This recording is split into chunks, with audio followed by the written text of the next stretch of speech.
Good afternoon. Welcome everyone to our fourth episode of the series with Arizona Law and the Working Group on Compassionate Use and Pre-Approval Access, also known as CUPA, with the NYU Grossman School of Medicine in the Division of Medical Ethics. I am Tara Sklar, a professor of health law and director of the Health Law and Policy Program at Arizona Law.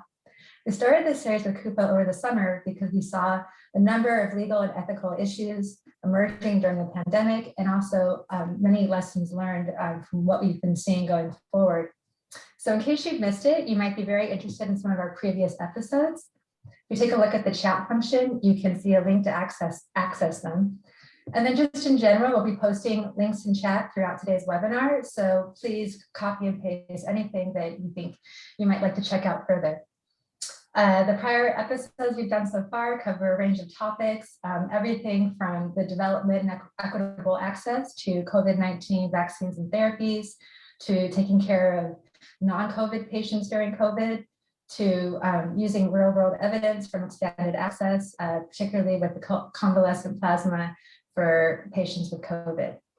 So what we try to do in these webinars is include a wide range of perspectives from clinicians, academics, regulators, and importantly, patients and patient advocates.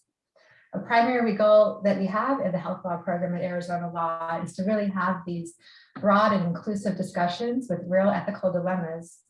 Our work with CUPA focuses on access to therapies that may not be proven in terms of their safety and efficacy for certain diseases, but in some cases may be a person's only hope to getting a treatment. Related to these discussions and what COVID has heightened is incorporating fairness into access to investigational therapies across population groups, which today we're really going to discuss with patients with rare diseases. If any of this sounds of interest, then you may want to take our summer online 6-week course that we offer every summer in partnership with CUPA. It is led by Dr. Allison Bateman-House and Sage Gustafsson. It's called Access to Investigational Products, Clinical Trials, Expanded Access, and Right to Try. This course touches on all the topics I've mentioned so far that we've covered in the webinar, but much more in depth, as well as many others. So we strongly encourage anyone interested to apply, ask for more information, especially those who are patients and patient advocates, to be part of this course or our health law program. For these reasons, in partnership with CUPA, we have created a scholarship to help mitigate any costs or other barriers. So again, in chat, you can see more information about the upcoming summer course, the scholarship that's available. And if you are interested, just to let you know, applications are due in 2 weeks on March 21st. So with that, it's my pleasure to turn it over to Regine, who will be moderating today's panel. And thanks so much. We look forward to hearing from you.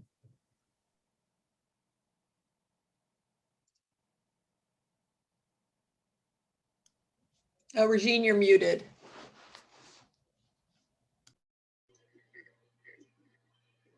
Thank you, Professor Tara Sklar. Before introductions, I want to remind you all of 2 things. First, there will be time for Q&A at the end, so please prepare your questions. You can submit questions anytime through the Q&A function on your screen. Second, we will be recording this webinar and it will be available on CUPA's website or by email after the event. It is my pleasure to be with you today. My name is Regine Shimimana Maniraho. I am a member of the Working Group on Compassionate Use and Pre-Approval Access, also known as CUPA. I am a trained pharmacist and I practice as an oncology nurse practitioner at Thomas Jefferson University Hospital in Philadelphia, and I will be moderating today's webinar. So today we will be covering a broad overview of what it means to access unapproved medicines outside of clinical trials. This topic has had lots of attention with treatments and vaccines for the COVID-19 pandemic. But these issues are not new, and we hope this overview of the subject will provide context for the COVID-19 pandemic as well as shed light on issues that have had less attention but are no less important. Expanded access, right to try, and in some cases, emergency use authorizations are all examples of regulatory pathways to access unapproved products outside of a clinical trial. Most pharmaceutical products are unavailable to patients until the Food and Drug Administration, FDA, approves them for marketing once they are shown to be safe and effective for their intended use. However, some patients who might benefit from unapproved drugs may not be able to join a clinical trial, which is why regulatory pathways exist for patients to get unapproved products outside clinical trials.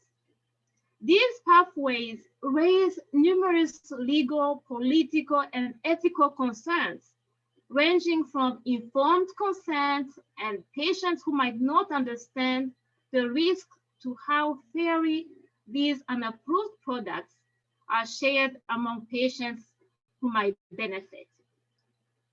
Patients with rare diseases have an even more difficult time finding effective treatments or clinical trials, and so access to unapproved drugs outside of clinical trials plays an important role in the rare disease community.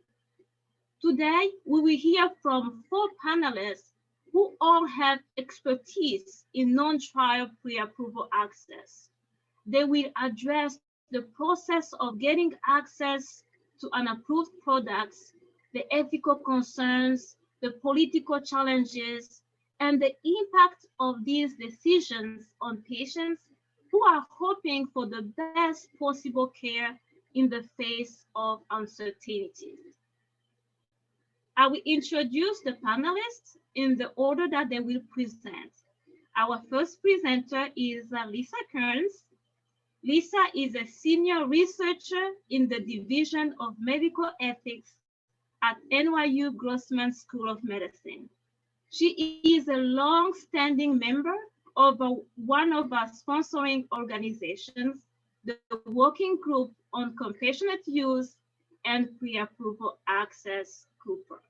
She has spent years researching different regulatory and ethical issues within this space and will use her experience to give an overview of the topic and some of the primary ethical concerns. Our second presenter is Professor Christopher Robertson. Chris is an Anna Neal Park Scholar and Professor of Law at Boston University. He has taught bioethics, health law, and taught at the University of Arizona, NYU Law, Harvard Law, and Washington University in St. Louis, and served as a reporter for the Health Law Monitoring Committee of the Uniform Law Commission. He will dive into some of the legal and regulatory issues within non-trial pre-approval access and the implications on current and future patients. Our final presenter is Richard White. Rick is a policy analyst at the National Organization for Rare Disorders, where he works on regulatory pathways of pre-approval access. He will share his expertise on the policy issues and specifically on how these policies influence patients with rare disease. With that, I will turn it over to Lisa. Thank you, Regine and Tara. I'm gonna share my screen.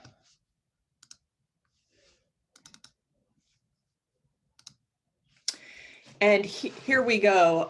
We're going to start off by defining our terms, although Regine did do a good job of defining a lot of what we need to talk about today.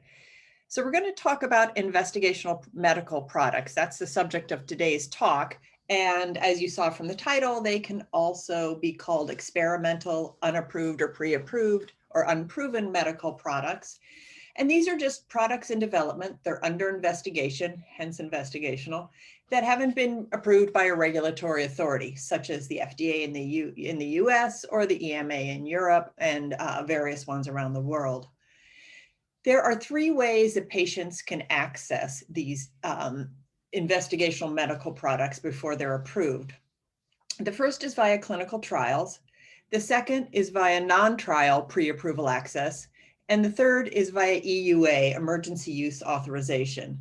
Now you'll see that I put a little new sign up there, and honestly, a year ago, nobody talked about EUAs, although they've existed for decades, actually, the ability to do them. And as we saw during the COVID pandemic, that this is another way to access unapproved drugs. The three vaccines that are available now, the Pfizer-BioNTech, the Moderna, and the Johnson & Johnson one, are all authorized for use, although they're not approved. So this is another way to access pre-approved products. Chris Robertson is going to talk a little more about EUAs. I'm not going to really discuss it further here. So as Regine alluded to, first we have clinical trials, and these are rigorously conducted studies to determine the safety and efficacy of drugs in development. This is what companies do in order to establish this safety and efficacy so they can get regulatory and hence marketing approval, because companies don't make money unless their drugs are on the market. And ethically speaking, we want to make sure that drugs that go into patients are safe and also that they work. So clinical trials are very rigorous. You want to make sure that they're run without bias and that they're tested in the appropriate size populations. Now, clinical trials, in order to be rigorous, they often have strict inclusion and exclusion criteria. And often there are patients who cannot get into clinical trials, but they still want to try something. They still want to try to make themselves better or save their lives. And that's where non-trial pre-approval access comes in. And it's exactly what it sounds like. It's access to investigational medical products outside of a clinical trial. In the US, that's also called compassionate use or expanded access. Outside the US, there are many, many terms: named patient, special access scheme, managed access, et cetera, et cetera, et cetera. This leads to a lot of confusion. I was just at a conference where people were talking about this topic, and every presenter started his or her talk by defining the terms because they're just not the same around the world. But in the US, compassionate use generally refers to single patient access, and expanded access is just the FDA program for accessing investigational products outside of a trial. Now, the two main pathways in the US to get these products outside of a trial are the FDA expanded access pathway and right to try. And of course, there's EUA, but there are still the chief two pathways. And first, we're going to talk about the FDA expanded access pathway. Now, this has been in existence for decades. It was formalized in 1987 during the AIDS epidemic, and it was revised in 2009. And this applies to drugs or devices or biologics, which are like vaccines or biologics. In the FDA pathway, there are three kinds of access. There's access for single patient, which is often called compassionate use. Then there's intermediate and larger size groups, and they all have different, slightly different regulations governing them. And I do direct you to the expanded access site of the FDA's website because it's quite informative and it's really written for a general audience. The drugs or device or biologics, I'm using drugs sort of as a catch-all term, they can be in any stage of development. There are very strict informed consent requirements, and these are governed by the Code of Federal Regulation. And companies can charge only direct manufacturing costs if they provide these drugs outside of clinical trials.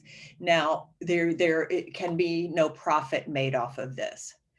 For the patient to be eligible, the patient must have an immediately life-threatening or serious disease or condition, no satisfactory treatment alternative, unable to enroll in a clinical trial, and use of this drug will not interfere with the development of it or the trials of the drug. Again, we want these potentially helpful drugs to be proven safe and efficacious, and we want them on the market to help a lot of people.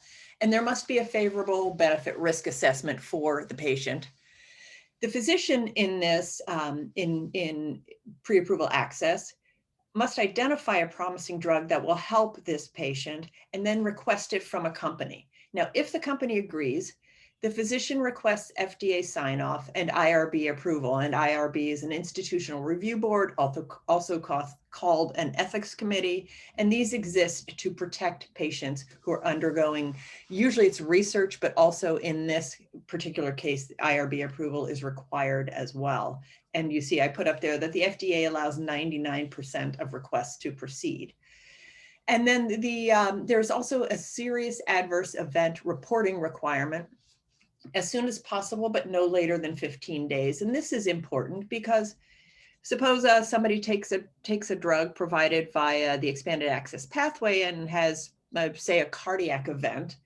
This is something that other patients and physicians considering the drug would want to know immediately. And this is something that participants in a clinical trial and those running the trial would want to know immediately. So that's a really important patient safety mechanism right there. And one other thing you'll see is that I put this big red arrow there because this is really important. The company has to agree to provide the drug. Nothing in the regulations, nothing in any law forces a company to provide its drugs via expanded access. So now we're going to talk about right to try. And what I did is I left up the FDA requirements so we can kind of compare how they work. The right to try began as a legislative movement in 2014, and it was created by the Goldwater Institute, which is a libertarian organization that's dedicated to getting government out of individual lives. And it began as on the state level, but it resulted in a federal law being signed in May 2018. So under right to try, single patients can ask for a drug via this pathway, but not intermediate or larger groups. Right to try applies only to drugs and not anything else. And they must be through phase 1 of development and still in active development. And that's quite different from the FDA pathway, where even drugs that haven't gone into phase 1 or are just in a lab, even before animals, there are cases where drugs have been given on an expanded access basis that are very, very, very early in preclinical development.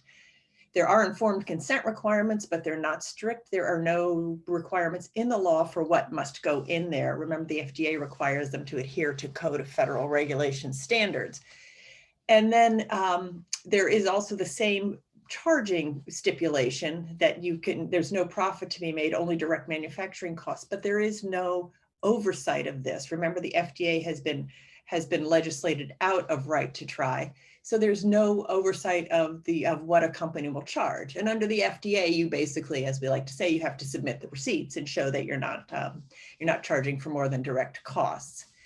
Patient eligibility under right to try, patient must have a life-threatening disease or condition, no satisfactory treatment alternative, unable to enroll in a clinical trial, and a favorable risk-benefit assessment. As in the FDA pathway, the physician identifies a promising drug and requests it from the company, and there you go.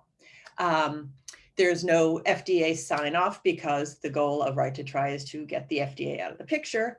And while the FDA pathway does stipulate that IRBs or ethics committees must sign off, there is no such stipulation in the right to try law.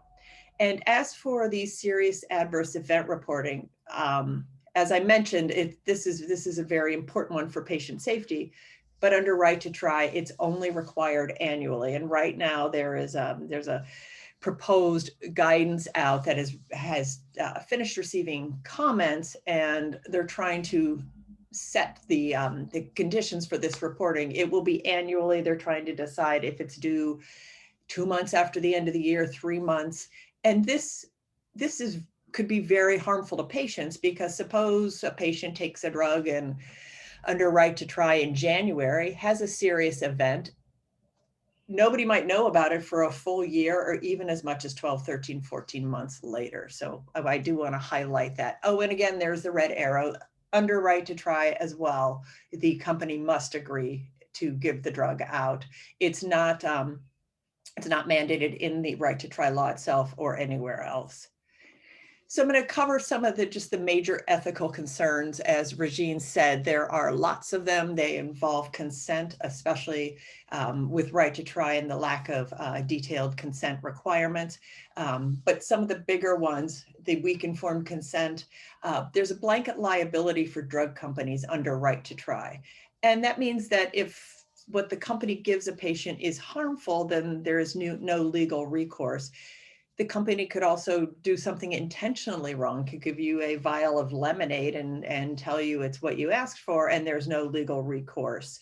There's also, again, as I mentioned, the annual not immediate reporting requirements. Oh, I did want to mention about the blanket liability. Under the FDA pathway, the consent contains the phrase that the patient cannot sign away legal rights.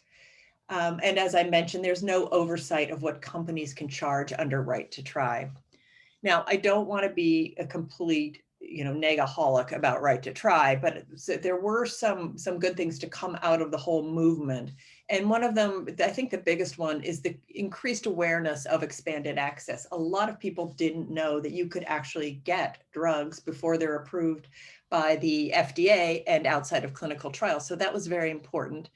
And it also spurred the FDA to streamline its own expanded access process. It simplified the application form, and the IRB or ethics committee approval that's required was switched from a full board to just the chair or somebody that the chair designates. And finally, there's something called Project Facilitate, and that's an FDA concierge service for oncology, and what the oncologists can call up, and they can be led by the hand through the whole expanded access pre-approval process. We're hoping, and there's word that this will be expanded to other areas. Right now, it's just for oncology. So these were some of the good things to come out of the right to try movement.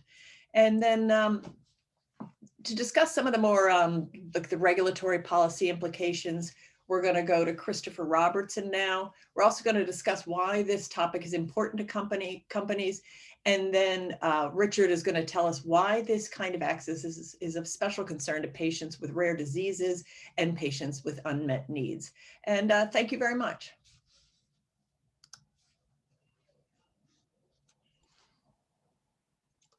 Thank you so much, Lisa. Let me open up my slides.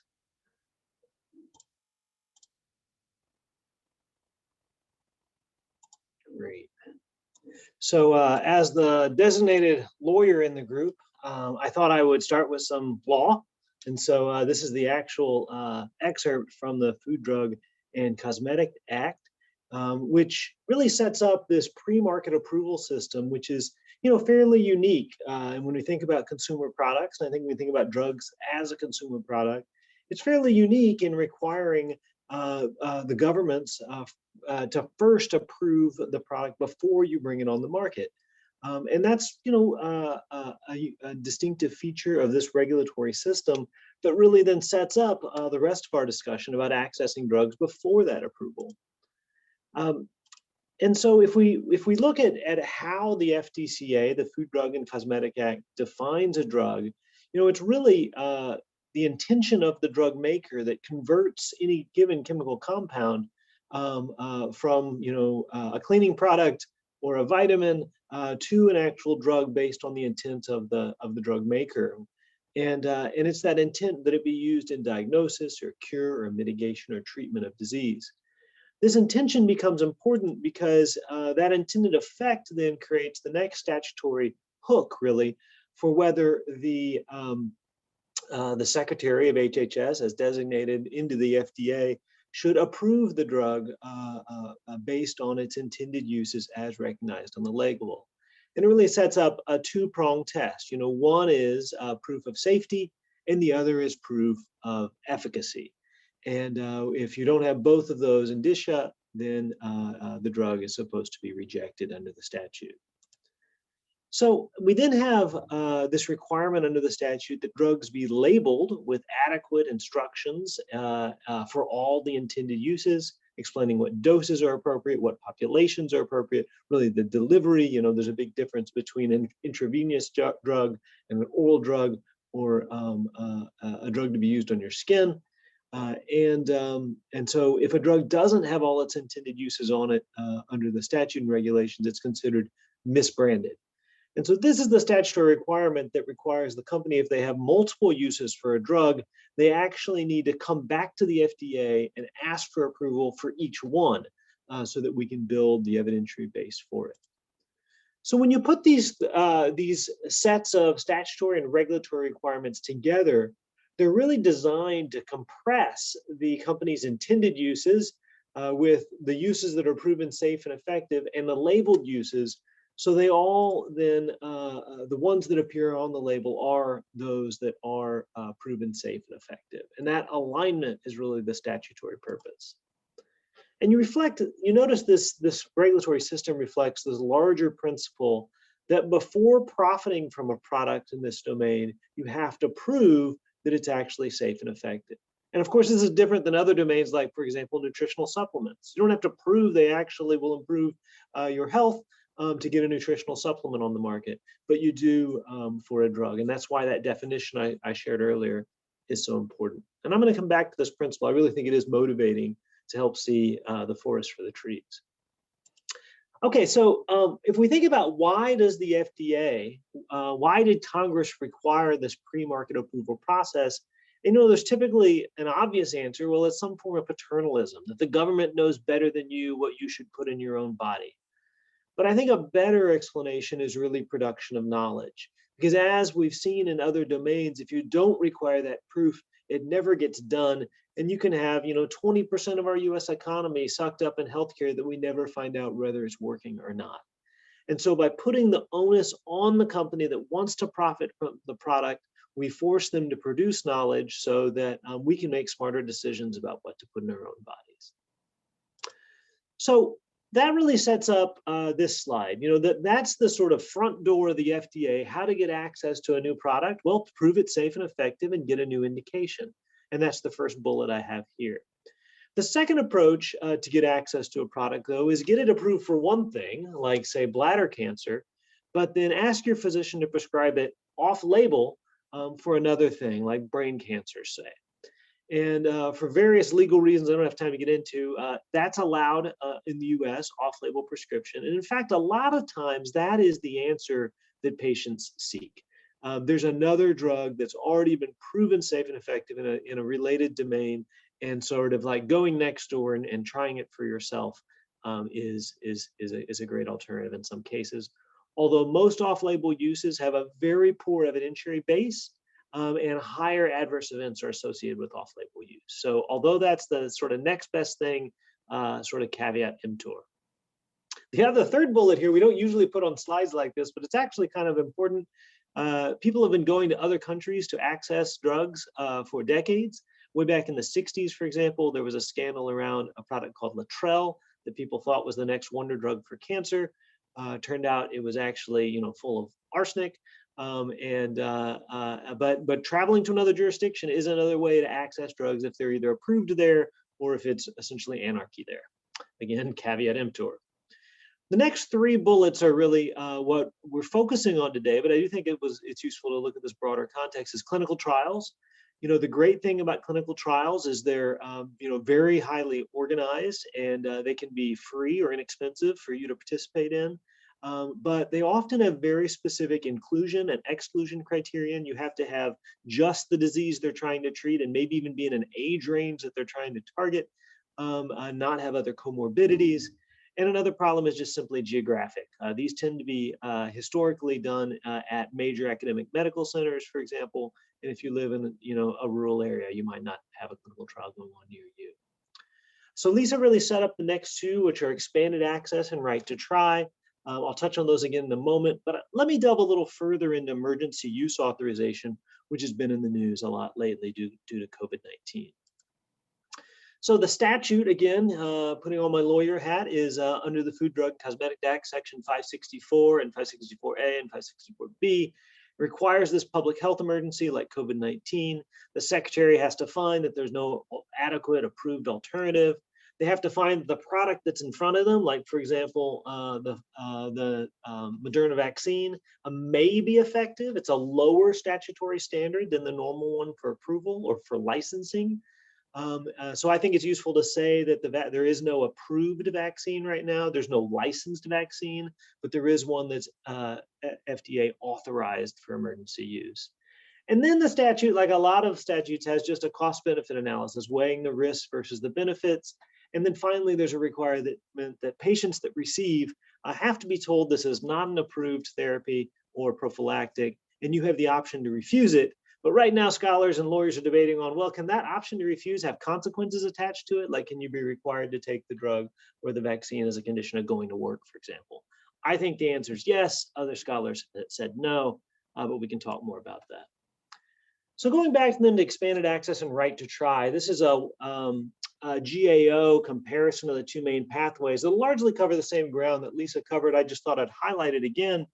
Is that, one difference between the Expanded Access Program and the Federal Right to Try Act, as you can see here, is that Right to Try does not apply to phase 1 drugs. These are the early products before they've even gotten into the larger trials. Second, the Expanded Access Program applies to serious ailments, even if they're not life-threatening, whereas the Right to Try Act requires that they be life-threatening.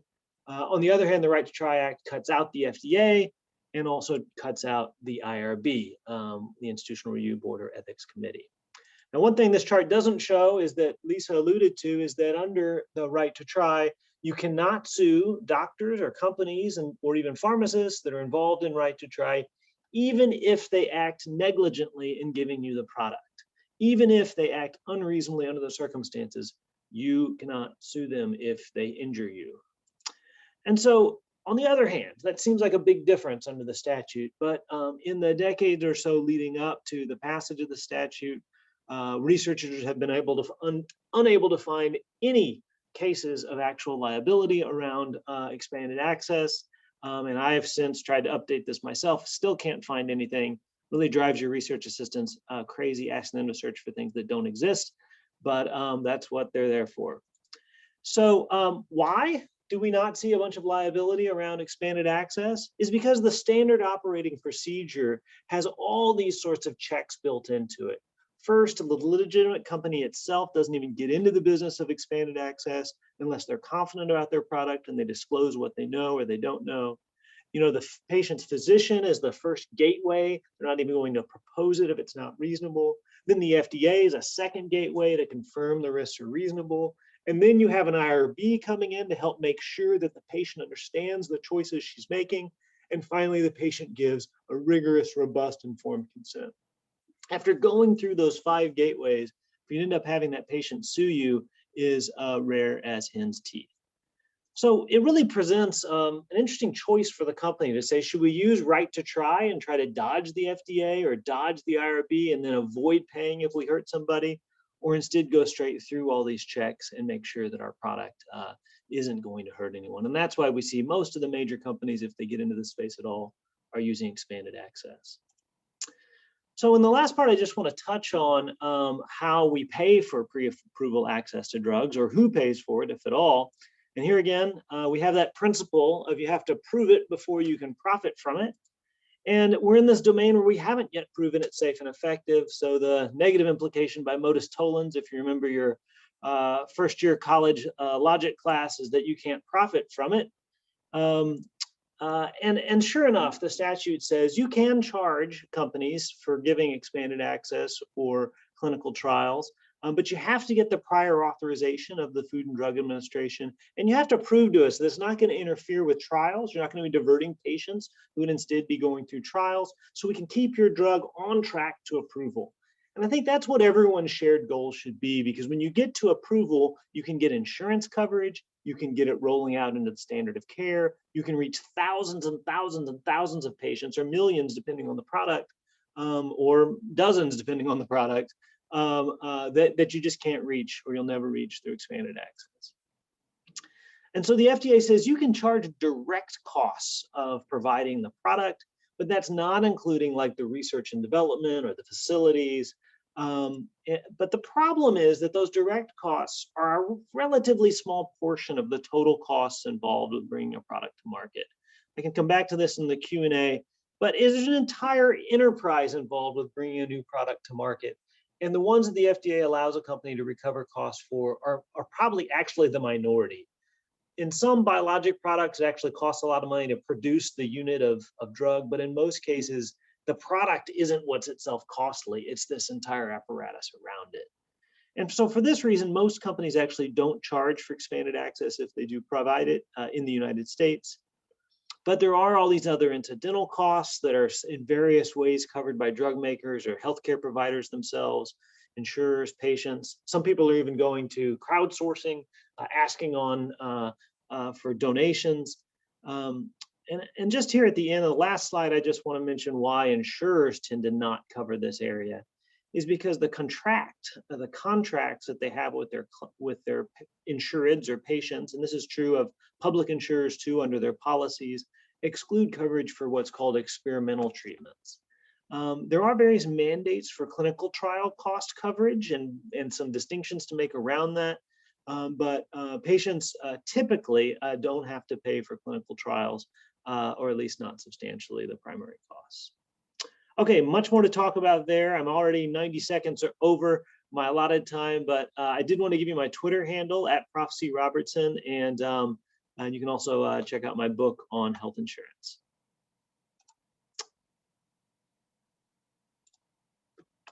And with that, I'll turn it over to you, Rick.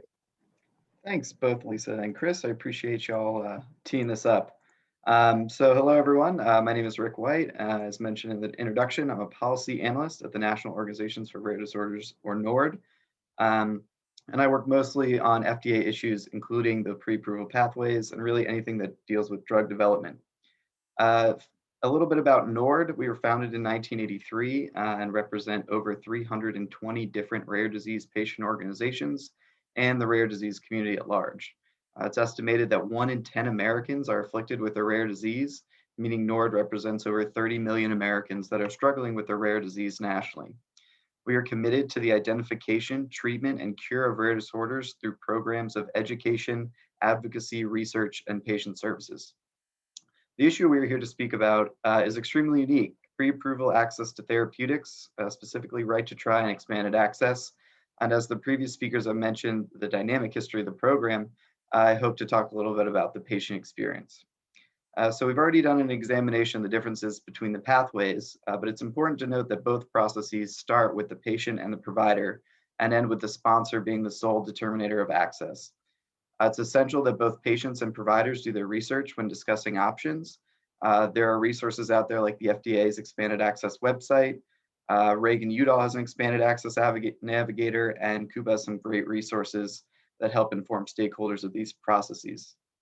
The determination to utilize this pathway requires frank conversations about the risk of an experimental treatment and the confidence from both patient and provider in the decision to pursue pre-approval access. I'm glad that these pathways exist, but to utilize them requires that both patients and providers know how these pathways work and that products are available, which is easier said than done. As was mentioned earlier, an unintended consequence of the right to try legislation has been the increased awareness of these programs and pathways, which I ultimately hope ends up being a positive. And an aspect I think is really important to understand is that when patients are at this stage, they're both very determined and very, very sick. Pre-approval access is often the last treatment option. It's really almost impossible to imagine a situation for those of us who have not been in their shoes. The process produces such a spectrum of emotions. For those that have received a pre-approval treatment and it works to halt or reverse disease progression, it's life-changing. But for those who do not get the therapy, or they get the therapy and it doesn't have an effect, it can be absolutely devastating. So as you can imagine, this process is incredibly emotional, and I think everyone in the space knows that and are very respectful of this fact. So why rare patients? Why have a rare disease patient advocate here? So once you think about it, it's kind of logical that patients with rare diseases are more likely to utilize these programs than those with more common conditions. And there are a number of reasons for that. One being that there are fewer clinical treatment options for rare disease patients. Two, the clinical trials that do exist are hard to come by and participate in, and patients with rare diseases are more likely to meet all the criteria for the program, particularly in terms of disease severity. One of the key criteria of these programs is the exhaustion of opportunities to participate in a clinical trial. And clinical trial enrollment is a whole other rabbit hole that we've touched on, but we could talk about for quite some time. But for the purposes of this discussion, many rare disease patients are not able to participate in clinical trials. It's important to remember that randomized, well-controlled trials are essential to the drug development process, and they are carefully tailored to ensure that the population being studied is likely to predict an outcome. This means that the trial's inclusion or exclusion criteria, which are set parameters by the sponsor for patient enrollment into the trial, are strategically chosen by the sponsor. Exclusion criteria are factors that preclude a patient from enrolling in a trial. Patients may not be able to participate in clinical trial because they live too far away from the trial site to reliably participate. They may have comorbidities, which are other diseases or factors that make the subject unable to qualify for the trial, or that the patient is taking some other kind of medication for another disease. The trial also may simply be full, and that there may not be a trial for that patient and their disease. So this is not an exhaustive list, but these are common exclusion criteria. And anyone can cause a patient to be excluded from the trial writ large. For rare disease patients, these hurdles are very hard to overcome. Many rare patients often have comorbidities, are taking multiple medications, and geographic distance is a huge hurdle for the entire rare disease community, not just for trials, but beyond that in seeing a physician. So you can see how this creates the perfect storm of trial exclusion. So once the search for clinical options are exhausted, that's where an individual might be inclined to seek out a product in a pre-approval setting. I just want to touch very quickly on the right to try legislation. When the bill was being considered in 2017 and 18, that was before my time at NORD, but we worked very hard to oppose the bill for a variety of reasons, including the excising of the FDA and the lack of robust patient protections, namely informed consent and IRB approval and FDA interactions. We took to the Hill to educate lawmakers and staff, joined with almost 100 other patient organizations, and issued statement after statement, essentially saying that this bill was an overbroad solution in need of a problem. There were certainly arguments to be made about the burden of the expanded access process, but the FDA was committed to reform, and the solution of cutting out the FDA was far too extreme for the issue at hand. This came at a time when the FDA was approving 99% of expanded access requests. And then, as is now, the company can still decline to offer the treatment for any reason.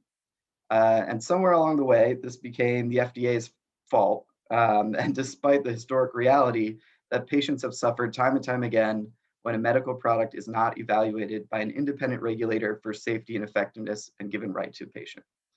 Since the passage, the effect of right to try has been modest. There are reports of handfuls of people claiming to have utilized the pathway, but they are few and far between.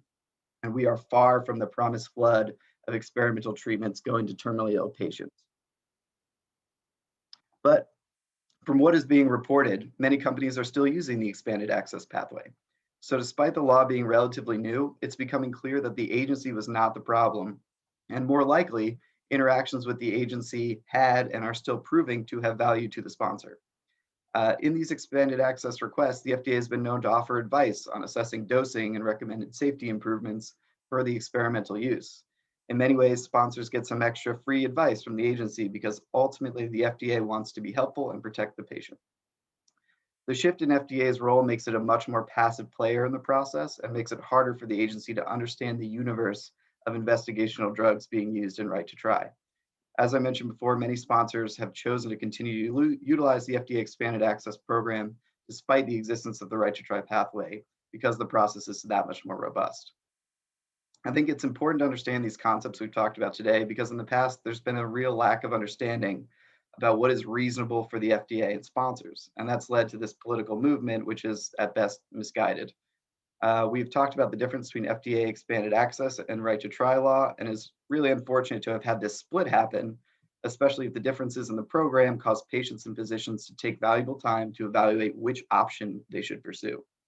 NORD strongly believes that the role FDA plays in the pre-approval process and are glad they are committed to the expanded access program. As mentioned before, the passage of Right to Try has led to a bit of renewed attention to the expanded access program at FDA, going so far as in the start of COVID, Dr. Marks, Dr. Cavazzoni issued a press release to assure rare patients that they wouldn't be forgotten and essentially mention that expanded access is an option available to them as these treatments are in development.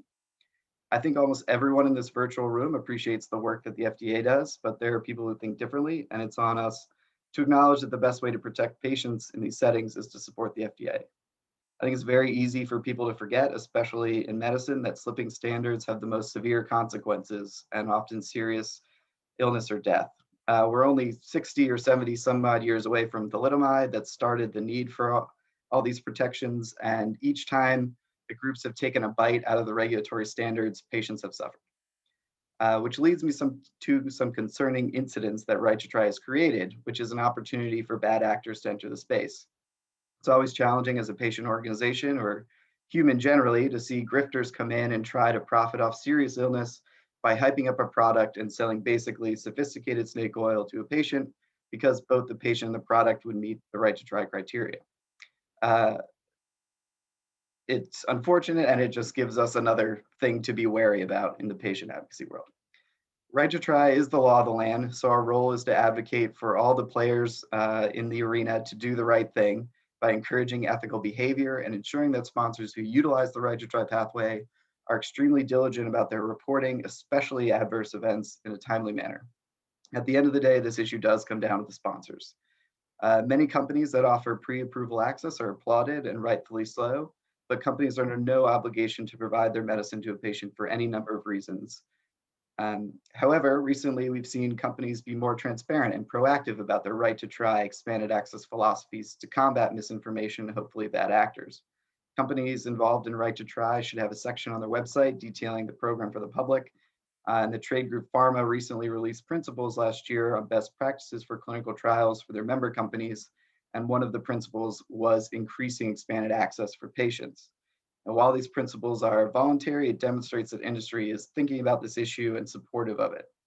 And it's reassuring to see that everyone is on the same page in a relative manner of speaking. So in conclusion, I think that the agency has proven over and over again that they are willing to work with sponsors and patients who have little to no options in a way that accomplishes their fundamental mission of protecting patients. Examples in this pre-approval space, the expanded access program, the establishment of the Reagan-Udall Navigator, Project Facilitate that was mentioned earlier, and not to mention the other activities that the agency undertakes in order to speed access to sick patients, like the expedited approval pathways, which allow for bold treatments to reach vulnerable patients, utilizing innovative regulatory mechanisms, the priority review programs, and more recently, the focus on individualized therapies. In short, the FDA uses every tool in their toolbox to help sick patients, and I think that's never been truer than today. Thank you very much. Thank you, Rick. And thank you to all our panelists. Please continue to submit your questions through the Q&A function on your screen. We already have some of the questions. One is for you, Chris. Are there reporting differences for Right to Try versus expanded access? Short answer, yes. Under expanded access, the sponsor is supposed to report to FDA basically continuously, as quickly as reasonably possible upon learning of adverse events. Whereas under Right to Try, Congress specified that the sponsor would only need to disclose once annually in a summary fashion.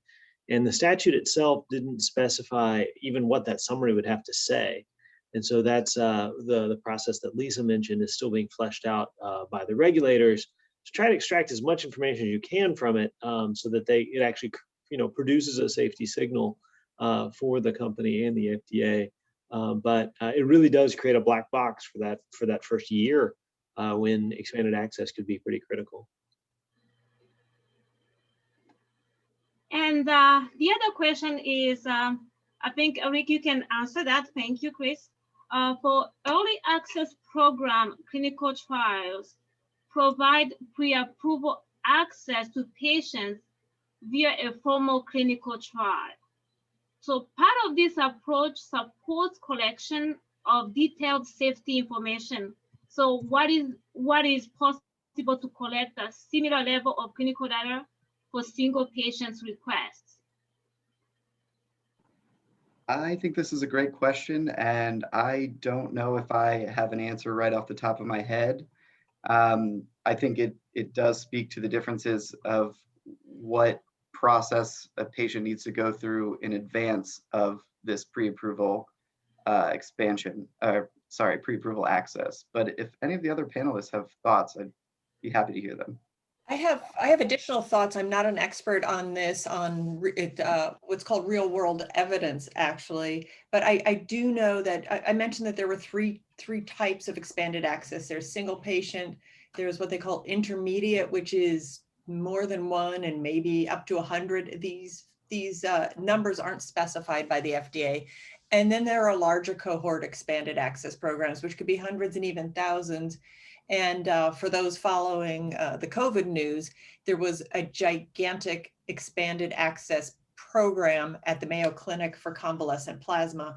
And that had close to 100,000 patients or participants enrolled. And that is unusual. It is allowed, but they're not usual. I think that's the largest ever expanded access cohort. The two larger cohorts are more similar to clinical trials. They're not the same, but the good thing about them is that they are able to collect some data because they have a good deal of patients in there, and there are strict requirements. Like I said, I'm not an expert. If Chris knows, he can jump in. For single patient, I think it's very, very hard to get data. First of all, you can't require physicians to report it. But second of all, it's just, these are so much one-off. Now, I will say that I think Rick referred to individualized therapies. And that's something that I've been researching lately. And these are custom crafted, often genetic therapies for just one patient. And when you have just one patient receiving something, any data from that usage is valuable. And also, if you have just a few patients, as you often have with rare diseases, any data from that is useful. Whether it does much more than inform possibly a treatment decision, I don't think that they're used to inform regulatory decisions. And one more thing I'll say just very quickly in the context of COVID is that in the midst of this horrible worldwide pandemic, and people are just racing to try to find anything that would help, anything used during these kinds of conditions, there should be data collected on that, because this is a very particular situation where you really want to know right away if there's especially harm, but also possibly benefit. I don't know if Chris has anything to add to that. I mean, I'd just add that more generally, as a healthcare system, as a system of systems, we need to do a much better job of tracking outcomes and moving towards a sort of broader learning system. It was amazing to me, even in say July, when we were looking at that point, hundreds of thousands of patients had been treated for COVID-19. But if you looked at the key studies that were being published in last summer, it was like, oh, we did a study of 297 patients, and another study was like, oh, we did one. This is a big study of 900 patients. But it was like looking at the pandemic through a pinhole. Mm-hmm. And so, I think this point is valid, but it should really be expanded beyond the EA or the context to our sort of healthcare system knowledge, ecology more generally, to use big words. And adding to that, the other question we have, can you use right to try data to support submission like with expanded access? I can't see that I can't see the FDA doing, no. I mean, regulatory, Rick, go ahead, but I mean, they only have to report once a year, and that requirement hasn't even been, officially codified yet. So I don't know if they're even reporting now. So I would say no. And the other thing is that very, very, very few cases, publicized cases of right to try have happened since 2018 when the federal law was signed. So I mean, there's just not a lot of use, so there's no data there. And as Rick said, and Chris too, actually, that, most of the big companies and reputable companies will go the FDA way and go under the imprimatur of the FDA, and also just, ensure the patient safety.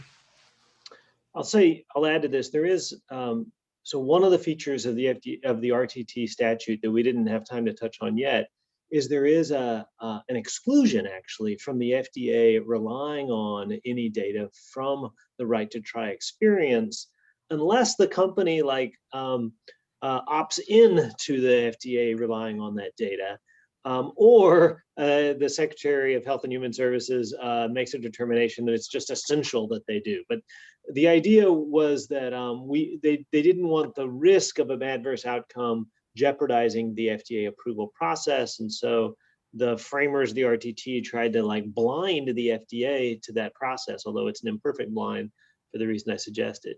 In doing so, I would say Congress left open the possibility that the FDA could rely on the data in a positive way to support an approval, in theory.